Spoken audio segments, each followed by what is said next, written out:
Assalamualaikum warahmatullahi wabarakatuh.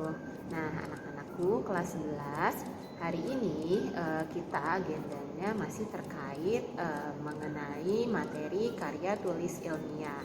Nah, untuk itu saya akan memberikan langkah-langkah dan tips yang bisa kalian ikuti dalam membuat karya ilmiah, khususnya final paper yang akan kalian lakukan ketika kelas 11 ini.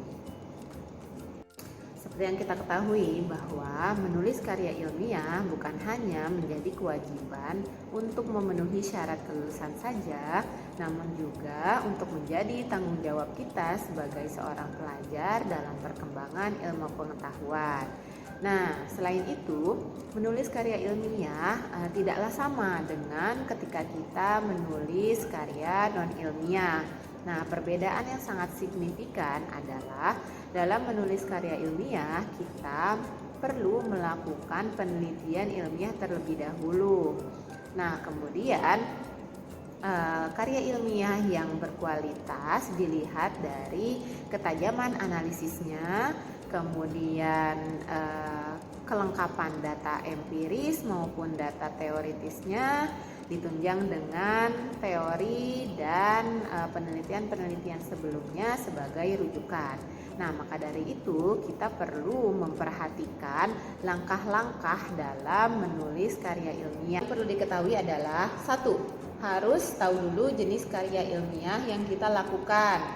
Final paper sendiri termasuk ke dalam jenis formal, yaitu sistematikanya jelas dan teratur, kemudian unsurnya juga lengkap. Yang kedua, tentukanlah topik penelitian.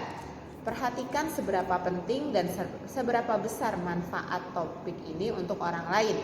Kemudian yang ketiga, buatlah outline atau kerangka penelitian. Template-nya sudah saya berikan, kalian hanya tinggal menuliskannya ke dalam bentuk kerangka.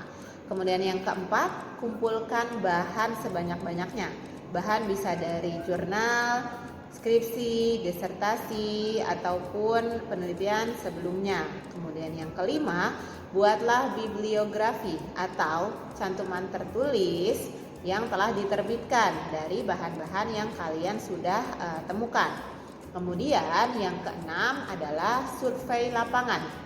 Jadi kalian perlu meninjau lokasi, kemudian melakukan pengamatan terlebih dahulu terhadap objek, begitu ya. Jadi bisa mengukur bagaimana penelitian kalian. Kemudian yang ketujuh adalah buatlah hipotesis atau jawaban dan dugaan sementara dari penelitian yang akan kalian lakukan. Kemudian yang ke-8, menyusun rancangan penelitian.